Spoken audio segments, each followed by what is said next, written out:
Hey Turnip, so today I'm going to show you guys how to make the Taro Macaron. It's a bubble tea inspired macaron, but before I do that, this is a collaboration video with Julia from OneKitchen 1000 Ideas, and she's going to show you guys how to make the flourless chocolate cake.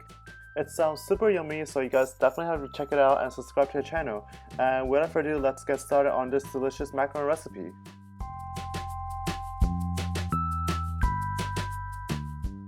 So here are my ingredients: egg whites, granulated sugar, food coloring, almond meal and confectioner sugar, and taro powder. So all the ingredients and measurements can be found in the description box down below, so feel free to check it out.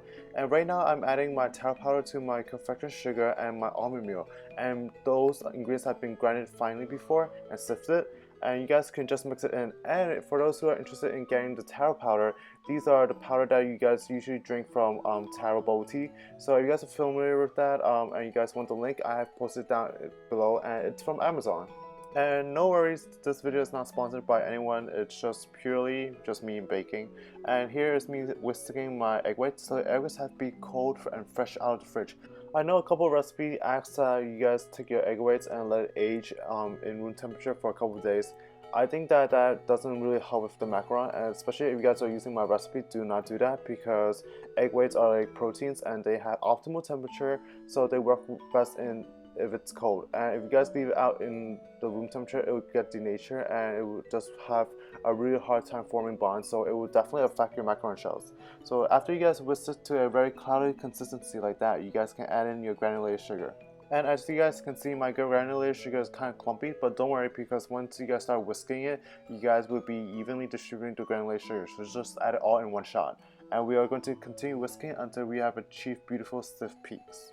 So that's the definition of stiff peak. You guys can see the peak at the tip of the whisk. And now we are just going to start our food coloring process. I'm using Wilton food coloring, and these are the neutral colors, so they're really nice and it has those beautiful pastel colors.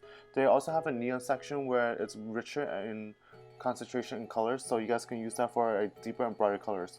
Since I wanted a light purple lavender-ish color, I decided to go with the red and the blue food coloring. And I really like the color effects. And for those who are interested in making macaron colors, I definitely recommend America Color and Wilton, because these are really good in concentration. And if you guys ever have to choose, definitely always choose gel food coloring over liquid food coloring, because liquid is too runny and it will definitely affect your macaron ratios, because the more colors you add, it will definitely affect the texture. And you guys can add a couple more drops so that you guys get a richer and different shade of purple. And as you guys can see, the more red you guys add, it just looks a little bit more pinker, and the more blue you add, it just looks a little bit darker. And it's easier to mix by hand mixing it than using the machine. And I'm just going to add in all my confectioner sugar and dry ingredients and almond meal and taro powder.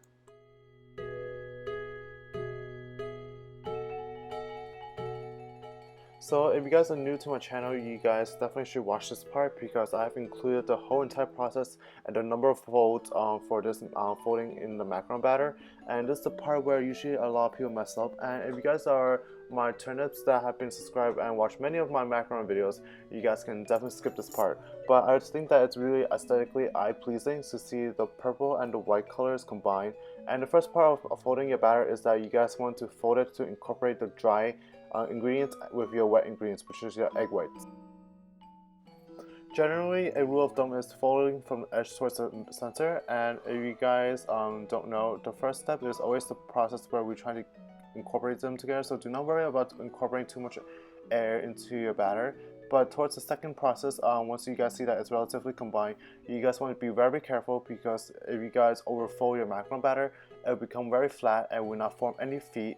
And if you guys have too high of a macaron in air bubble concentration, you guys will have very high feet, or it might even be as high to cause the macaron shells to crack. So depending on your texture, you need to get it right. You want a lava consistency, so that'll be perfect.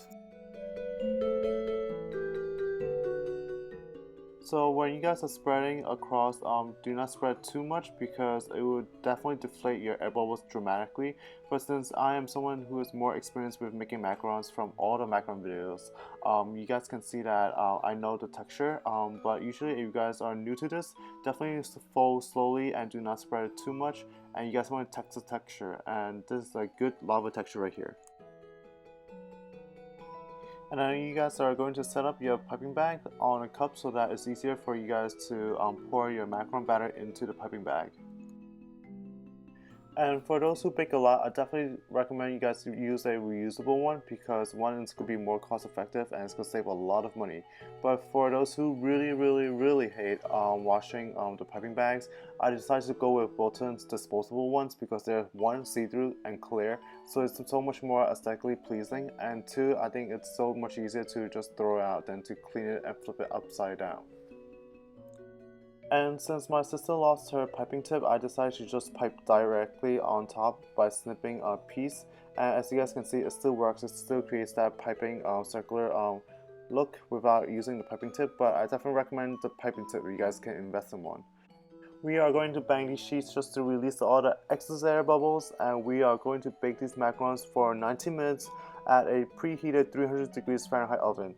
And of course, if you guys want to go for a little bit special, you guys can sprinkle white sprinkles, and these sprinkles are really nice and they look really delicious.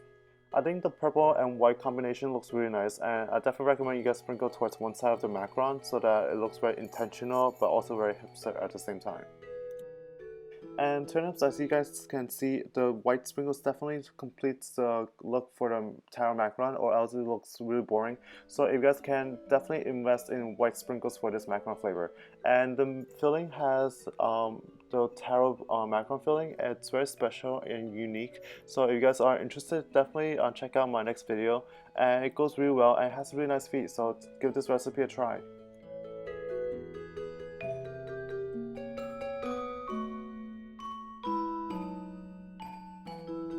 Hey turnips, thank you guys so much for watching. I hope you guys enjoyed this easy and delicious tutorial on how to make the BubbleTea inspired Taro Macaron. And if you guys haven't done so, definitely head over to Julia's OneKitchen 1000 Ideas video, and she's going to show you guys how to make this super delicious flourless chocolate cake, and it goes really well with these macaron as the cake decorations. So you guys have to check it out. The video link has been posted and it could also be found in the description box down below. So let me know, and I'll see you guys next time. Bye!